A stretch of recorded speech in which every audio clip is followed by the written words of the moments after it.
Aparatos como este nos acompañaban con suerte en cualquier presentación de los años 80 y 90. Estos proyectores de diapositivas eran una ventana hacia el conocimiento. ¿Qué tal? Buenas noches. Hoy nos preguntamos si conocemos bien Extremadura y es que esta semana se cumplen 40 años de nuestra autonomía. Es imposible abordar 40 años en 40 minutos, pero tenemos la suerte de contar esta noche con quienes han visto todas y cada una de las diapositivas de estos 40 años. Nuestro Estatuto de Autonomía se aprobó definitivamente un 25 de febrero de 1983. Para dimensionarlo en el tiempo, casi la mitad de los que viven ahora en Extremadura ni siquiera habían nacido y nuestros invitados de esta noche tenían 34, 24 y 17 años.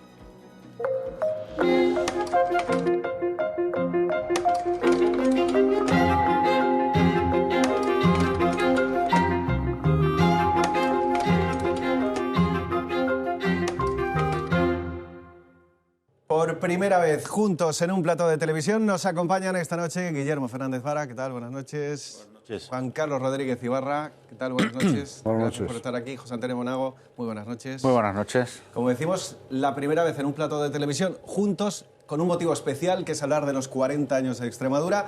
Antes de empezar por esos orígenes y volviendo a este proyector de diapositivas, volviendo a esos años 80, 90, ¿qué pondríais en Extremadura en estas diapositivas? ¿Cuál pondríais en primer lugar como más importante de Extremadura? ¿Y qué diapositiva nos falta a la región todavía? Señor Fernández Vara. Yo pondría la educación, el cambio que se ha producido en el ámbito educativo, porque es la clave al final de lo que fuimos, de lo que somos y de lo que seremos, ¿no? ¿Y qué nos falta?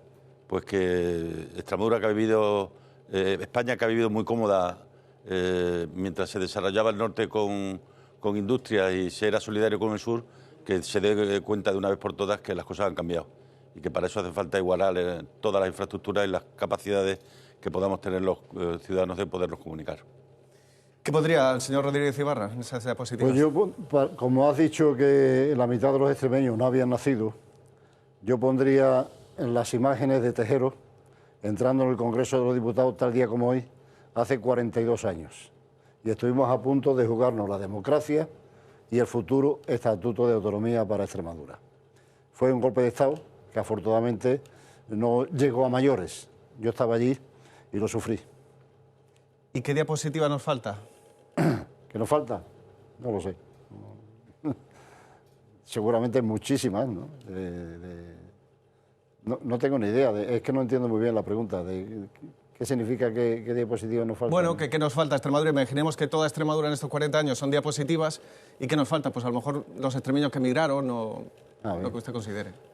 No, yo quizás una diapositiva, coincidiendo con el presidente, sería la imagen de aquel guarda de una finca que expropió la Junta de Extremadura con dos niños, siendo entrevistado por un periodista del diario Hoy, en el que le decían que si estaba contento con la expropiación, y dijo sí, porque ahora mis hijos van a poder ir a la escuela, porque la señora duquesa no era partidaria.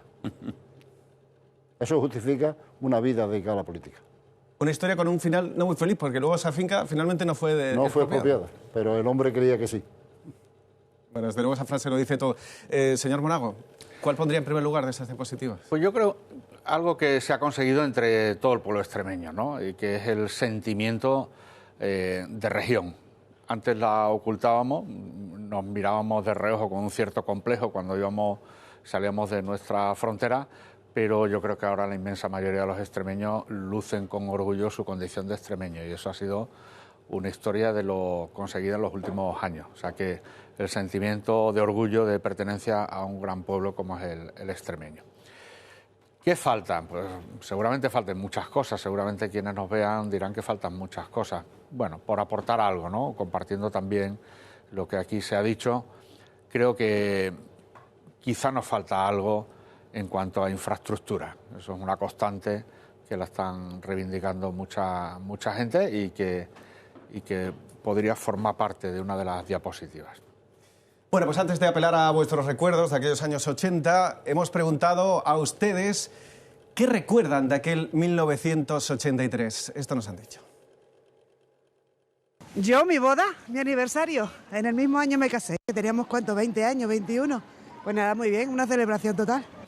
Era un cambio total, de toda la gente en la calle. A lo mejor más ilusionante que ahora, ¿no? Que ahora a lo mejor estamos un poquito más desengañados. Habíamos dado a luz allí todas nosotras y de pronto ya fue la asamblea y todos los políticos se metieron ahí. Parecía que se iba a arreglar un poco mejor la cosa, porque aunque así todos no estábamos mal, ¿no? Pero había mucho trabajo y todo, pero eso esperábamos a mejor, ¿no? Yo qué sé, era bonita, era más joven yo. Entonces no nos conocía ni pasando de Cáceres para arriba ya no nos conocía nadie.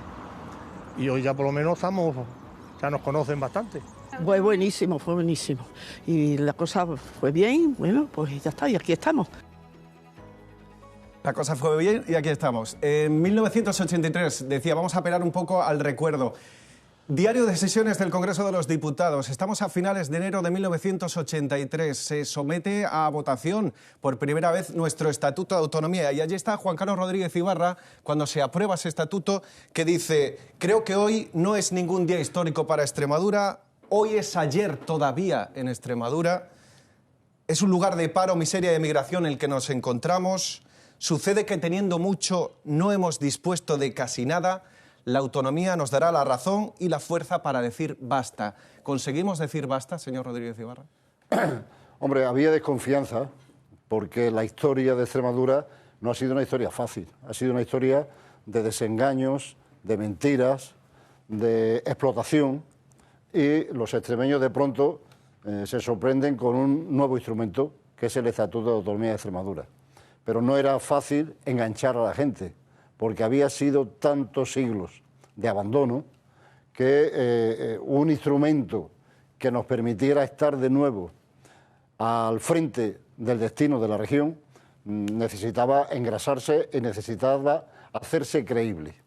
Pero no fue un alboroto de la gente tirada a la calle, porque el estatuto no surge como una demanda popular, surge como un deseo de los partidos políticos de aquel momento. La Constitución no obliga a que Extremadura se constituya en comunidad autónoma, lo permite. Y los políticos decidimos que había que intentar coger ese instrumento para por lo menos hacer lo que decía este señor al final del vídeo: ser oídos, ser escuchados, poder opinar y poder decidir. Eso antes no ocurría, ahora ocurre. ¿Y tienen la impresión de que ahora somos más, nos han escuchado más después de estos, verdad que 40 años es mucho? Yo tengo la plena seguridad de que en estos momentos Extremadura, gracias al trabajo de todo este tiempo, es un elemento absolutamente esencial para nuestro país, ¿no? De hecho, lo estamos pudiendo comprobar en los últimos años, como cuando el mundo está atravesando dificultades, cuando Europa está atravesando dificultades, muchos miran hacia el sur, ¿no? Cosa que antes no ocurría, ¿no? Y eso es muy importante, que la gente vea que una parte importante de la respuesta que el mundo debe darse a los problemas actuales está en lo que pueda venir desde el sur. A nosotros nos coloca en un escenario, yo creo, francamente interesante de cara al futuro, ¿no? Decía antes que José Antonio Monago, por ejemplo, tenía 17 años cuando se aprueba en 1983 ese Estatuto de Autonomía. ¿Cómo recuerda esos momentos? Pues te mentiría si dijera que tenía la mente puesta en el Estatuto de Autonomía de Extremadura. Con 17 años me acuerdo perfectamente que sí estaba en el instituto, y esto ha sido un aprendizaje. Al final, lo decía al inicio de la intervención, hemos aprendido a querernos como extremeños, hemos aprendido a que teníamos, como decía Juan Carlos, un instrumento a nuestro alcance para resolver algunos de los problemas que tiene nuestra comunidad y que lo permite el autogobierno, y en definitiva, bueno, pues ha sido un proceso que todavía no está acabado, que es una obra inacabada, como decía algún autor, pero que sin duda nos ha dado unas capacidades que antes no teníamos. Antes teníamos que coger la carretera y ir a Madrid de ventanilla en ventanilla, con un Estado centralista, con las competencias que hemos desarrollado, muchos de los temas, bueno, por la proximidad con el ciudadano, con el administrado, como se suele decir, pues se le han podido dar solución, ¿no? Pero yo con 17 años te mentiría si conocía a Juan Carlos, porque al final, oye, esto era noticia, ¿no?, a través de la radio, de los periódicos. Yo era lector del periódico de referencia que había en la ciudad de Badajoz, y por lo tanto, bueno, pues sí, con la curiosidad intelectual de qué estaba pasando, ¿no? Y yo creo que fue bueno y ha sido bueno, sin duda ninguna, para nuestra comunidad autónoma. El instrumento es bueno, Lo que algunos quieren es quitar el instrumento. Yo creo que ese sería un retroceso que no nos lo podemos permitir. Dice que, ¿me permites que diga algo? Dice que leía las noticias en el periódico que había. Y había muy pocos periodistas. Desde luego esta televisión no existía. Pero que no existiera esta televisión tenía un pase. Pero que no hubiera agua corriente en 132 pueblos era una vergüenza. Que hubiera un 34% de paro masculino, porque el paro femenino no contaba. La mujer no estaba apuntada a la lista de desempleo. Era otra vergüenza. Que no hubiera un solo kilómetro de carretera en condiciones, que no hubiera una sola carretera con 4 carriles en Extremadura, era una vergüenza. Esa era la región del año 1983, donde no había casi periodistas, no había televisión, no había agua, no había trabajo, había 800.000 extremeños que desde los años 60 hasta el año 83 habían marchado de Extremadura y no había, por lo tanto, la energía que existe en estos momentos. Que hay extremeños bien formados, bien preparados y con ganas. Estamos diciendo que esos primeros años son los años de la primera transformación de Extremadura. También Rodríguez Ibarra, en algunas entrevistas, aludía a que Extremadura se encuentra, cuando llega con ese estatuto, con varios problemas. Y son cajas de ahorro, terratenientes, el problema de las tierras y también la energía. Le pregunto, señor Rodríguez Ibarra, ¿freímos los huevos ya en nuestra tierra y no en casa del vecino? Lo digo porque esta justificación es la que plantea usted al señor Felipe González cuando llega a Valdecaballeros, cuando se opone a Valdecaballeros, que tenemos las 2 bombonas de butano, pero los huevos se fríen en casa del vecino. Bueno, la cosa ha cambiado. Primero, Valdecaballeros no se puso, no porque nosotros fuéramos antinucleares. Nosotros lo que éramos era gente que no estaba dispuesta a tener el 40% de la potencia nuclear instalada para darle energía a otras regiones que sí tenían industria. El trueque que yo le dije al presidente del gobierno entonces era: si me pone la fábrica de coches que va a ir a Vigo, la pone en Extremadura, yo te acepto la central nuclear de Valdecaballeros. Pero si vamos a tener nosotros la bombona de butano y el huevo frito se lo van a comer otros que lo fríen en otro sitio, que se lleven también las bombonas o que nos traigan a nosotros el huevo frito. Presidente, ¿nos comemos ahora el huevo frito? Yo creo que ese es el cambio respecto a lo que en aquellos momentos ocurría, ¿no? Juan Carlos lo ha explicado con toda claridad, ¿no? Nosotros no hemos entrado en el terreno de la revolución energética por casualidad. Es porque pegaditos a las plantas fotovoltaicas van a venir industrias y están viniendo industrias, ¿no? Si no, evidentemente, pues hubiera sido un fiasco, ¿no? Pero evidentemente el hacer posible el que en estos momentos vayamos a tener las principales industrias vinculadas con la revolución verde en nuestra tierra, pues es un avance que significa que sí a las energías renovables, pero siempre que traigan de la mano progreso y desarrollo y empleo de calidad, obviamente, ¿no? ¿Dejarán el valor añadido aquí? Claro, y si puede ser todo el valor añadido. El problema no es que aquí haya placas fotovoltaicas, es que aquí se construyan los transformadores, se construyan las torretas eléctricas, se construyan los galvanizados, se construyan las propias placas y en eso es lo que estamos, ¿no? Las próximas semanas van a empezar a construirse fábricas de muchos de esos componentes y otras ya están, en Valpartida de Plasencia, en Santiago de Alcántara o en Jerez de los Caballeros, ¿no? Estamos hablando de esos años, volvemos a esos años 80, en los que ya tenemos aprobado el Estatuto de Autonomía, 1983, y ¿qué sucede entonces? Que hay que dar a conocer también nuestra autonomía a todos los extremeños. Vamos a abrir la segunda diapositiva.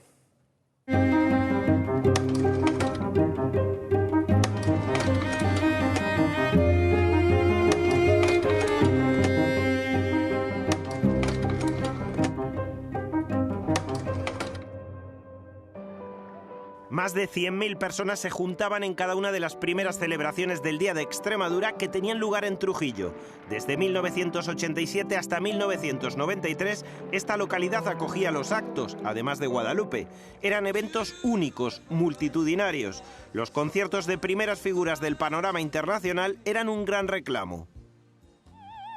Estuvo Montserrat Caballé actuando. Aquí estuvo Luis Cobo con un espectáculo impresionante de luz y sonido en la Plaza Mayor, Emilio Aragón, Julio Iglesias, que lo ha citado, pero te podía citar en esos años muchísima gente. Por ejemplo, los del Río. Vino Julio Iglesias, vino Alfredo Krau, me parece que Montserrat Caballé también.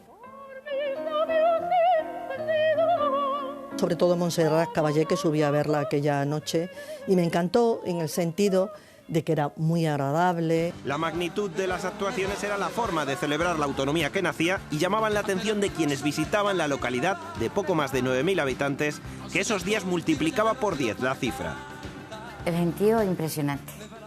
Era, vamos, daba miedo hasta salir a la calle porque es que no se podía andar por ningún sitio. Se gastaba un dineral que se tenía que haber necesitado para otras cosas más importantes. Sí, hacer un homenaje al Día de Extremadura, sí, un poquito más elevado de lo que se hace ahora, vale, pero no sé si de la manera de antes. No están tampoco las cosas para ello. A mi criterio se cumplieron hasta entonces los objetivos que me consta que eran pues dar importancia al hecho de que se visualizara la autonomía extremeña. A partir de 1993 continuaron los actos religiosos de Guadalupe y se trasladaron a Mérida los institucionales. Hoy son numerosas las localidades extremeñas que celebran actividades para hacer gala de nuestra autonomía.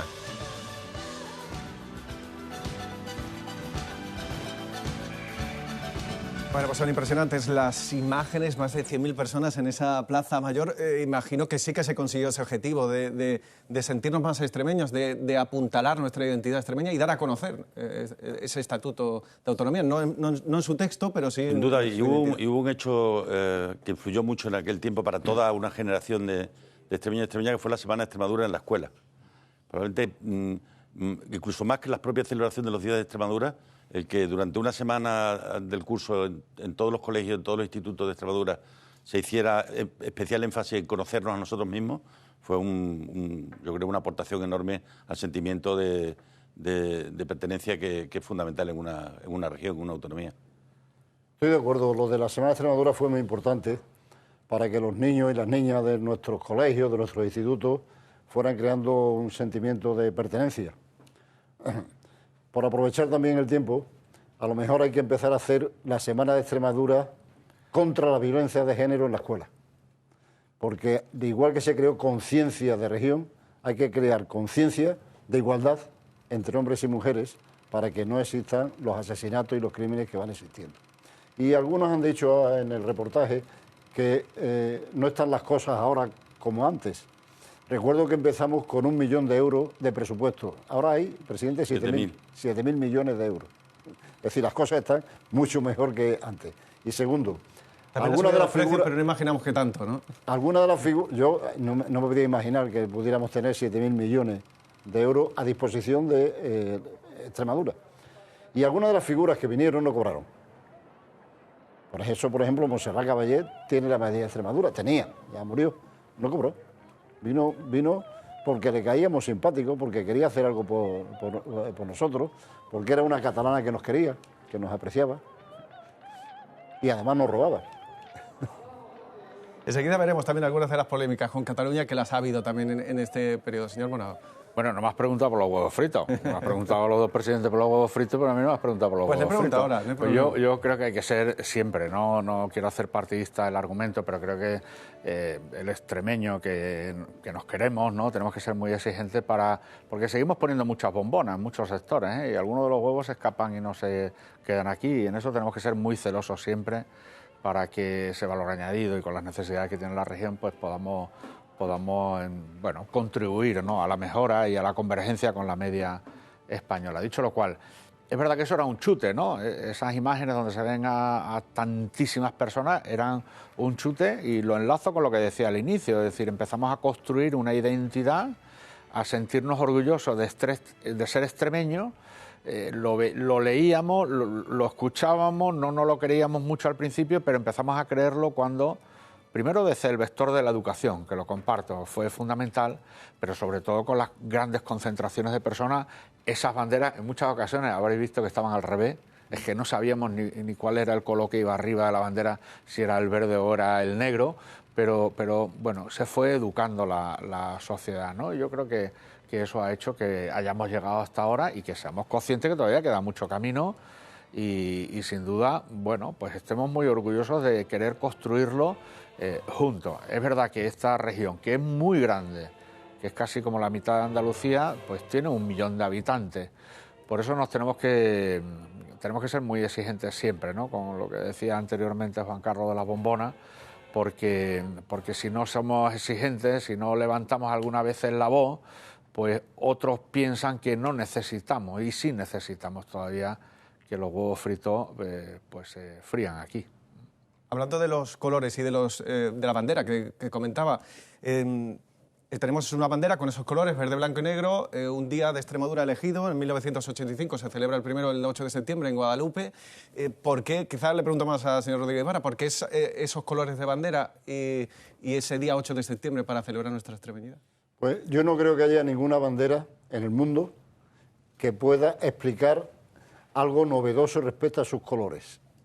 Es decir, ¿por qué el color de la bandera de Ucrania es azul y amarilla? ¿Por qué? Pues aquí lo mismo. ¿Por qué? No tiene explicación. Algunos se la dan, dicen que por el cielo y el trigo, pero... yo me lo puedo inventar. Verde, porque somos una región ecológicamente verde. Blanca, porque somos puros, no estamos contaminados. Y negra, porque hemos tenido muchas víctimas del terrorismo. Y en recuerdo y homenaje a ellos, ese color. Pero otro se puede inventar otra cosa. Pero no creo yo que la bandera de Castilla y León signifique algo más que tener un castillo y no sé qué. A lo mejor era el pañuelo que llevaba al caballero en un torneo y que se lo entregó a la dama. Yo qué sé. En esos primeros años había una incluso que tenía color marrón, ¿no? También, negro, verde y marrón, como Extremadura. No, marrón no. Había una versión incluso futbolística de la bandera, se decía. Lo sacó Martín Rodríguez Contreras, ya fallecido, que era militante del PSP en Oliva de la Frontera. Y que salió esa bandera, la cogieron otros tantos y dijimos, pues venga, esa. ¿Para qué vamos a inventar otra? Si hay que inventar. Igual que el himno, hubo que inventarlo. Pero todos los himnos se han inventado, ¿eh? Todos. Y en cuanto a lo del 8 de septiembre, lo digo porque se ha hablado mucho también del 25 de marzo como otra de las fechas relevantes de Extremadura. ¿Creéis que ya todos tenemos asimilados ese 8 de septiembre y que no hace falta tocar más? Bueno, el 8 de marzo fue una cacicada mía. ¿De septiembre? Perdón, de septiembre, una cacicada. Porque los grupos parlamentarios decidieron que fuera el día que se constituyó la Asamblea de Extremadura. Pero yo pensé que algo de historia teníamos que intentar recuperar. No es que tuviéramos una historia gloriosa, pero algo había, por ejemplo, Guadalupe. Y entonces yo llamé a mi grupo y le dije, oye, yo creo que hay que poner el Día de Extremadura al Día de Guadalupe, para que haya un hilo histórico que nos una con algo. El grupo se enfadó mucho, pero al final aceptaron la disciplina de voto y lo propusieron. El Partido Popular se unió inmediatamente. Me acuerdo que la cadena SER, con Julio Luengo ya desaparecido, hizo un programa y tal, revolucionó a todo el mundo. Y ahí está el día 8 de septiembre. Algunos han querido que fuera el 25 de marzo, pero yo las derrotas nunca me gustaron. Y esa fue la huelga de campesinos que terminó en una aplastante derrota para los pobres campesinos de aquel tiempo. Yo las derrotas se las dejo para otros. Sí, y además el color de las banderas al final, como dice Juan Carlos, pues no dejan de ser suma de colores, ¿no? Yo creo que hay banderas que representan a esa bandera que son las que realmente cambian la vida de las personas, ¿no? Y eso es el sistema de pensiones, y eso es el sistema nacional de salud, y eso es la escuela pública, y eso es la residencia de mayores, y esa es la Casa de la Cultura, y esas son las bibliotecas. Esas son las banderas de verdad que en la vida hacen que todos quepamos dentro de ellas, ¿no? Lo demás no deja de ser símbolo, que tiene su importancia evidente, y muchos las hemos jurado en nuestra etapa en el servicio militar, ¿no? Pero lo realmente importante son las banderas que consiguen que los pueblos prosperen, ¿no? Bueno, si me permiten, vamos a coger la tercera diapositiva de esta noche, que tiene que ver con un término que hemos escuchado casi tanto en estos 40 años como el tren, la deuda histórica.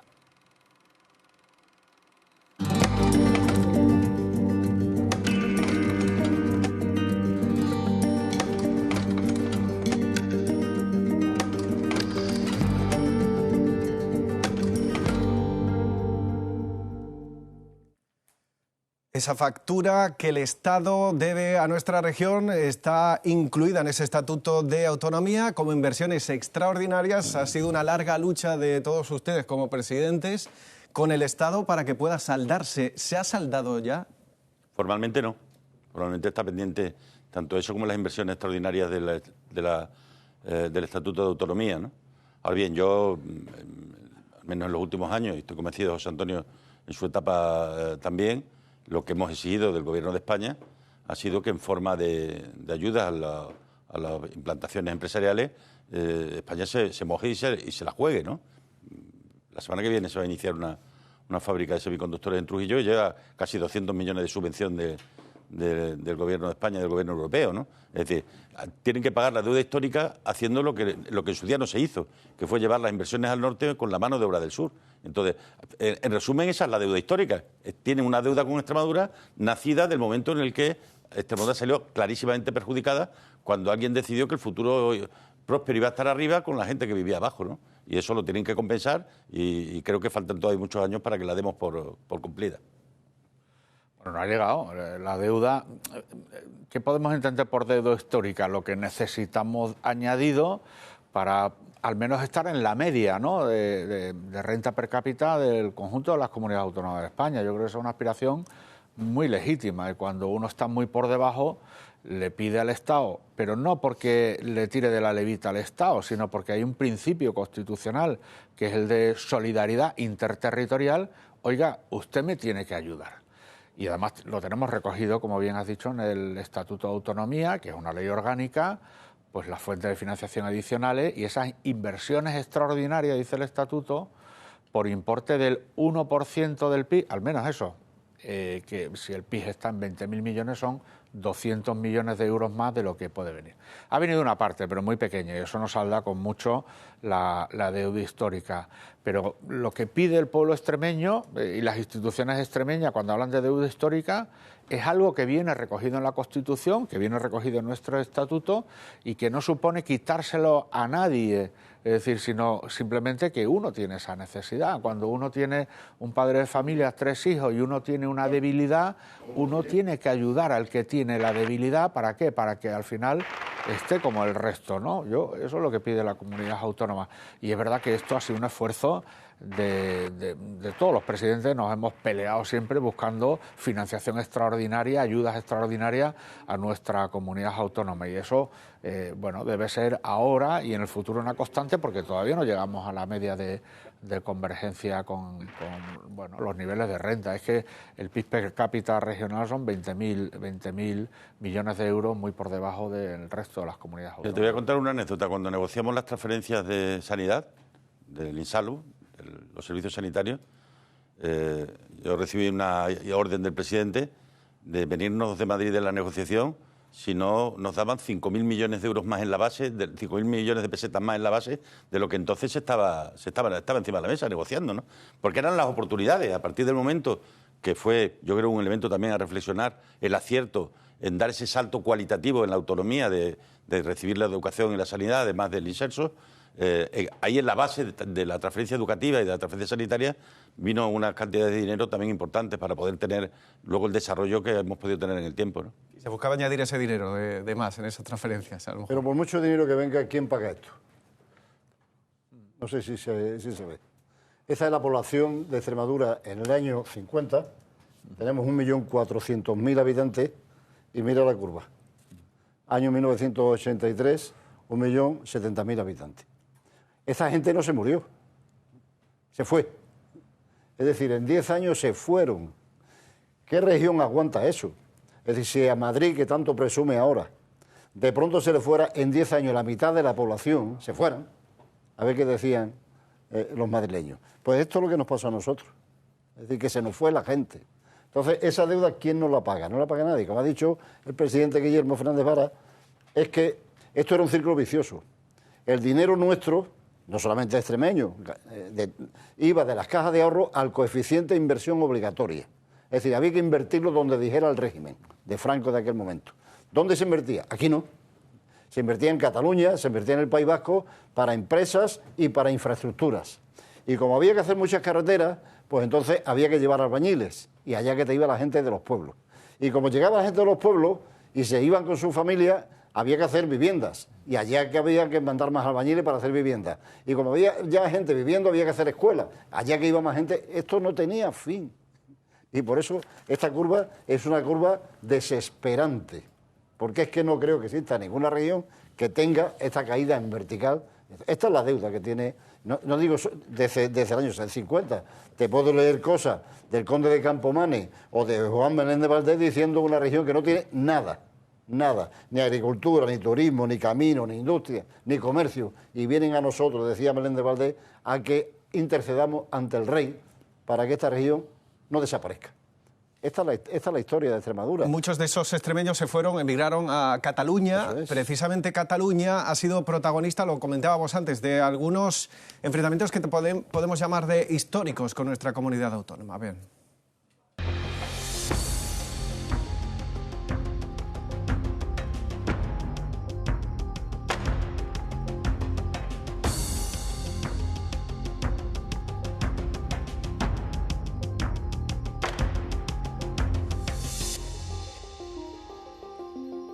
Bueno, pues no sé si han podido ver todos los titulares porque salen rápidos. Apadrina a un niño extremeño que le sonará. No hay que invertir en el AVE extremeño si no se invierte antes en Cataluña.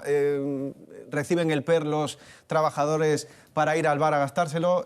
Todo eso ya ha terminado porque ya hace tiempo que no existen esos enfrentamientos, al menos verbales. No sé si en otros lugares. Bueno, yo creo que porque hemos sacado las uñas, todos. Hemos sacado las uñas cuando ha habido una respuesta de una voz unánime diciendo vamos a ver que estas cosas hay que hacer pedagogía con este tema, ¿no? Yo me acuerdo cuando se hablaba esto del tema del PER, aquí hay muchas formas de PER. Yo me acuerdo que defendía que hay gente que tienes que ayudarle, como se ayuda con incentivos extraordinarios a la industria del automóvil. Ese era el PER, ya quisiéramos nosotros tener ese tipo de PER, o a los barcos que estaban amarrados porque había temporal, les daban unas ayudas porque no podían salir a pescar. Ese era el PER, es decir, en España, y eso lo dijimos todos muchas veces, cuidado con este tema de enfrentamiento con los territorios, y desde luego el pueblo extremeño es un pueblo que si por algo se le conoce es porque es un pueblo muy currante, lo decía Juan Carlos. Toda la gente que se ha ido de Extremadura, ¿a qué se ha ido?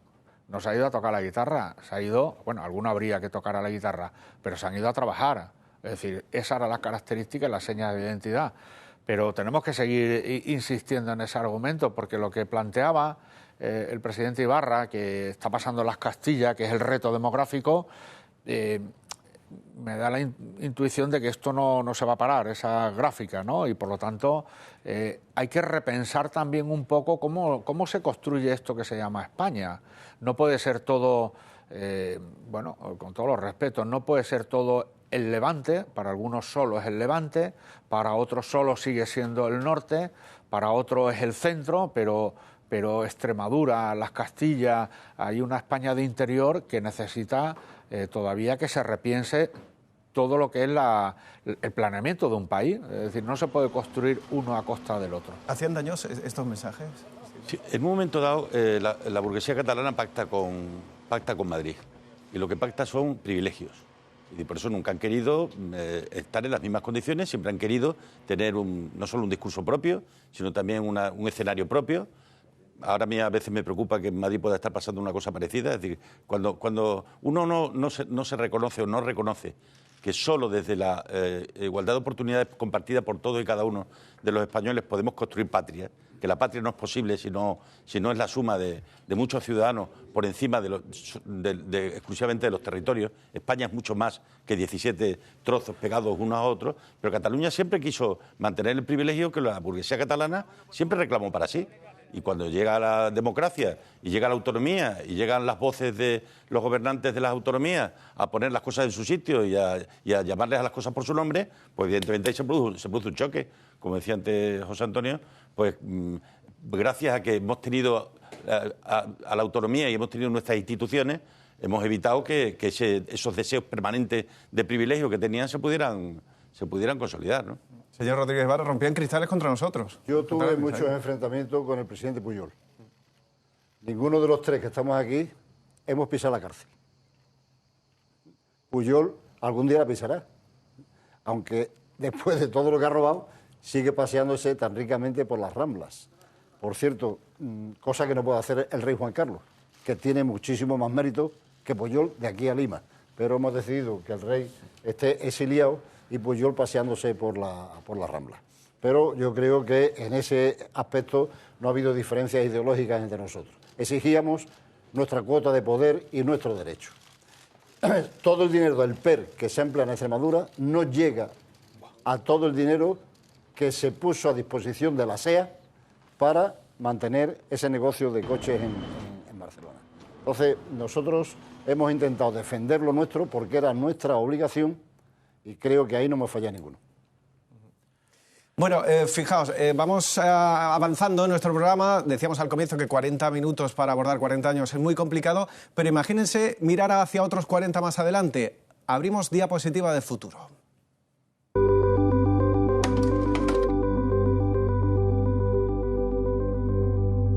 Como han visto, está en blanco porque el futuro se supone que todavía está por escribir, y quien lo está escribiendo ahora, vamos a mirar a la inteligencia artificial, porque en estos días ya no es futuro sino presente lo que nos estamos encontrando con esta inteligencia artificial. Y fíjense cómo dibuja Extremadura. Esto es Badajoz. Ahí lo tienen en sus pantallas, Puerta de Palmas, y así lo dibuja la inteligencia artificial. Esa es la imagen, no sé qué os dice, de Puerta de Palmas visto por la inteligencia artificial. Hemos estado hablando antes de empezar el programa y el presidente Monago siempre decía, ¿esto crea empleo o no? No lo sé, no lo sé. Lo que sí sé es que este es un tema que viene y que no tiene vuelta atrás, y que en el Parlamento español todavía no se ha dicho ni media palabra respecto a este asunto. Y a mí me produce cierta vergüenza escuchar los debates que hay en el Parlamento español sobre temas que son muy importantes, pero que desde luego a la juventud española no le llega ni de cerca. Porque la juventud española lo que está pensando, oiga usted, yo que estoy estudiando una carrera universitaria y que me estoy preparando para hacer un trabajo, resulta que ahora me dicen que seguramente ese trabajo que yo iba a hacer lo va a hacer la inteligencia artificial, mejor que yo, más rápido que yo y más barato que yo. ¿Cómo se combate eso que no lleve a esa juventud al populismo y al fascismo? Esos son los debates que habría que hacer seriamente para que los jóvenes se identifiquen con la política y seamos capaces de ver por dónde viene el peligro y dónde está la virtud, porque las nuevas tecnologías tienen ventajas y tienen inconvenientes, pero no hay marcha atrás. Dentro de poco alguien presentará este programa y no serás tú, será tu imagen. Bueno, pues fijaos, no queremos quedarnos solo en Badajoz, vamos a ver también imagen de Cáceres, porque también lo hemos metido en la máquina de la inteligencia artificial. Esa es la Plaza Mayor Real, tan preciosa en la capital cacereña, y esto es lo que nos recrea una Cáceres futurista, esa Plaza Mayor. La verdad que pone algo de vegetación, pero no la vemos muy clara, casi que nos quedamos con la original. El futuro de los pueblos siempre dependerá de la historia de los maestros de escuela. Ayer enseñando de una manera, hoy enseñando de otra, ayer enseñando unas cosas, hoy enseñando otras. Y de la universidad. Yo creo que la mejor noticia, sin duda ninguna, o de las mejores noticias de los últimos años, ha sido el que la Universidad de Extremadura tiene varios grados que son los mejores de España. Y eso era absolutamente impensable, querido Juan Carlos, en el año 83, impensable. Que los mejores ingenieros de electrónica de España se formaran en Extremadura era algo imposible de imaginar, ¿no? Bueno, pues yo creo que eso es lo que está cambiando la realidad. Las empresas que están viniendo a Extremadura vienen porque saben que van a encontrar gente bien formada y porque tenemos una universidad y unos centros de formación profesional con capacidad para poderlos formar. Y esto no tiene vuelta de hoja. Mejores salarios, aumentar la renta, y así romperemos el diferencial con España. Para romper el diferencial con España hay que tener mejores salarios, porque es la manera de subir las rentas, y eso es lo que hay que intentar lograr, ¿no? Y fíjense, también hemos metido esta mañana en el ordenador, en la inteligencia artificial, Mérida. Están viendo el Teatro Romano de Mérida a mi espalda, y se va a transformar ese Teatro Romano de Mérida en esto, que, señor Monago, no se parece mucho a pues es los romanos. Es poco inteligente, lo hicieron mejor los romanos. Que eso a mí sabéis que yo tengo una pasión por la fotografía, estoy haciendo cosas de esas, eso se hace con Midjourney, que es un programa que tú le metes los parámetros y te genera esas simulaciones. Si no quieres meter los parámetros, le preguntas al ChatGPT y te los mete él. Con lo cual, pero yo la pregunta que haría es, ¿esto genera empleo o no genera empleo? Si no genera empleo ya tenemos un problema. Si mañana está el avatar tuyo presentando el programa, ese no paga IRPF, ese no sale luego y se toma un café. No lo digo usted muy alto. O se toma una... Claro, ya, pero es que esto no podemos hacer una religión de la inteligencia artificial. Decía el presidente Ibarra, tiene razón, esto ha venido para quedarse, ya, pero los reguladores somos nosotros, los que tenemos las responsabilidades públicas, los que estén en primera línea para decir que estas cosas, oye, tienen que tener unos ciertos límites. Si ahora robotizamos todo y nadie paga impuestos, pues yo no sé cómo vamos a pagar al que le haga falta una renta de inserción, la renta de inserción, o una beca al niño que tiene que estudiar en un colegio, ¿no? Es decir, cuidado y echémosle inteligencia a la inteligencia artificial. Pues fíjense, ahora que han nombrado a los niños, la historia también la escriben, la historia del futuro de Extremadura la van a escribir nuestros niños. Y nosotros hemos hablado con algunos de ellos para que nos cuenten cómo ven Extremadura.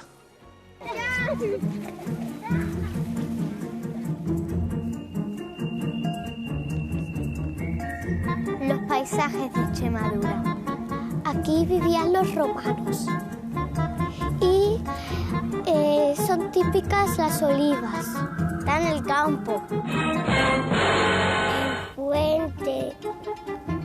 El puente romano. No, el puente lusitano. El jamón.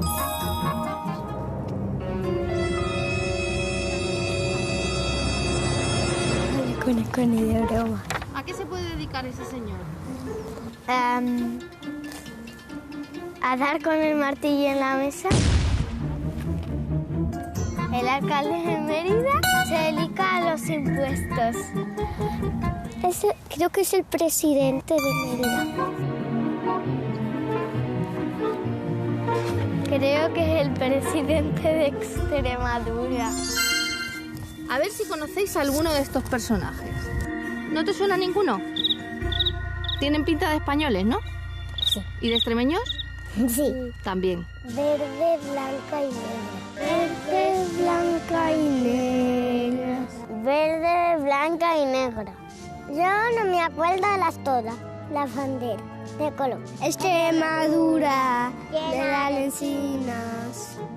¿Vamos a acabar? Irene, Vera. A ver, ¿qué nota le ponéis a Extremadura, que es donde vivís vosotros? Yo pondría un Disney más grande que París.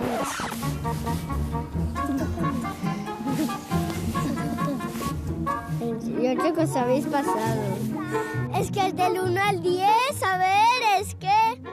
Venga, y ahora vamos a celebrar esos 40 años del Estatuto de Autonomía. 1, 2 y 3. ¡Cumpleaños feliz!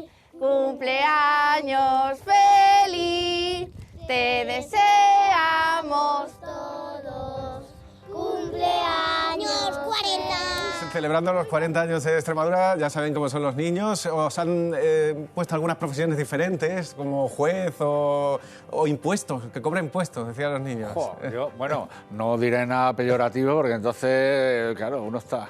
Pero no sé, bueno, son niños, ¿no? Son niños y hay que encajarlo así, pero están para comérselos, ¿eh? O sea... Bueno, pues 40 años de Extremadura que reescribimos con los niños. En los cumpleaños siempre hay regalos y nos gustaría terminar con buen sabor de boca, que destacaréis pues cada uno de ustedes los mandatos que han tenido de sus compañeros, porque al final son compañeros también de profesión, de partidos en muchos casos, que destacaréis de cada uno pues alguna cualidad que os haya marcado y que haya marcado sobre todo a Extremadura. Yo, de Juan Carlos, obviamente, es que mires para donde mires, lo ve en todas partes retratado, porque ha sido yo creo, la gran obra de su vida, ¿no? Yo creo que fue una sabia decisión, que sé que le costó tomar en su día, el dar el paso hacia una autonomía de primera división. Eso no estaba en el guión, ¿eh? En el guión original no estaba que fuéramos todas las comunidades y tuviéramos las mismas competencias. Y él asumió ese reto cuando creo que se dio cuenta que el futuro de esta tierra dependía de la escuela. Y de la etapa de y José Antonio le tocó una época muy dura, en plena recesión económica, y dio unos pasos muy importantes en todo lo que tiene que ver con la internacionalización de las empresas, en el momento que era eso o morir. O sea, no había otra salida a la situación económica que había en aquel momento, ¿no? Señor Monago, ¿qué destacaría de esa Bueno, dos etapas? Juan Carlos es la memoria histórica, ¿no? Y un referente porque sin duda tú preguntas a cualquiera en el resto de España por Extremadura y le preguntas por personajes de Extremadura y te podrán decir Hernán Cortés y Pizarro, pero te dicen Juan Carlos Rodríguez Ibarra sin ninguna duda, y eso es porque quedó su huella, su señal, ¿no? Yo destacaría, y también de Guillermo, hemos tenido siempre una relación fluida, yo creo que ha sido cortés, ha sido educada, eso es muy importante, porque en un mundo con tanta tensión, tanta polarización, tanto insulto, tanta falta de respeto, tanta trinchera, podemos decir orgullosos los extremeños que hemos estado 2 presidentes y uno está en activo, 3, y la relación siempre ha sido cordial desde nuestras diferencias cuando ha habido, pero sin traspasar la línea de la falta de respeto. Es decir, que yo, y Guillermo diría, una persona comprometida con su ideario, con Extremadura, y por lo tanto sus energías me merece todos los respetos, las dedica a construir región, ¿no? Señor Rodríguez Ibarra. O sea, somos la única región que puede juntar a 3 presidentes, todas las demás van de 5 para arriba. Algunas tienen 9 presidentes. Entonces creo que es un cierto mérito no nuestro, sino de los ciudadanos que han decidido no cambiar por cambiar, sino que han mantenido más o menos en un tiempo prudente a los presidentes. Yo destacaría de quienes me sucedieron, en primer lugar, que ninguno de ellos metió la mano. Y a mí me parece fantástico. Es decir, que podamos ir por la calle diciendo en Extremadura no se robó. Eso me parece, cualquiera podía haber cometido un error. No ellos personalmente, no nosotros personalmente, sino nuestros equipos. Y en segundo lugar, la lealtad.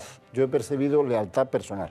Es decir, tanto José Antonio Monago, desde un partido que no era el mío, como Guillermo Fernández Vara, desde mi partido, a mí me han respetado. Cosa que no es fácil, porque siempre tienes la sensación de que a lo mejor te van a minusvalorar, etc. Yo me he sentido cómodo con ellos 2. Ellos han hecho lo que han podido. Y le pediría a la gente que no pidan solucionar problemas que muchas veces no tienen la solución aparente que decimos cuando estamos tomando un café en el lugar. Por ejemplo, nosotros íbamos a tener un AVE porque Madrid y Lisboa querían. Cuando Lisboa no quiere, la culpa no es nuestra, no es de los presidentes, es que no tenemos población. Pero no tenemos población no porque nosotros hayamos echado a la gente de Extremadura, es porque Lisboa se opuso y la población que tenemos es escasa. Entonces habrá que buscar una solución, pero no son fáciles. Entonces yo lo que pido es una cierta comprensión para los que están al frente de sus responsabilidades, porque las cosas no son sencillas. Y si alguno cree que son muy sencillas, por favor, va a venir unas elecciones que se presenten, que ganen y que lo hagan. Bueno, pues tengo que decirles que es un regalo, una suerte tenerles aquí juntos en este plató de Canal Extremadura Televisión, de la Radiotelevisión Pública Extremeña. Muchísimas gracias por estar esta noche aquí con todos los extremeños celebrando estos 40 años de autonomía.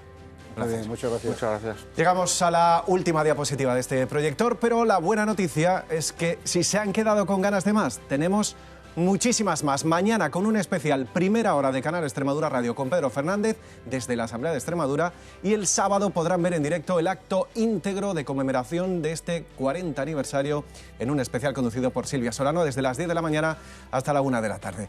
Les esperamos. Gracias por acompañarnos y felicidades, Extremadura.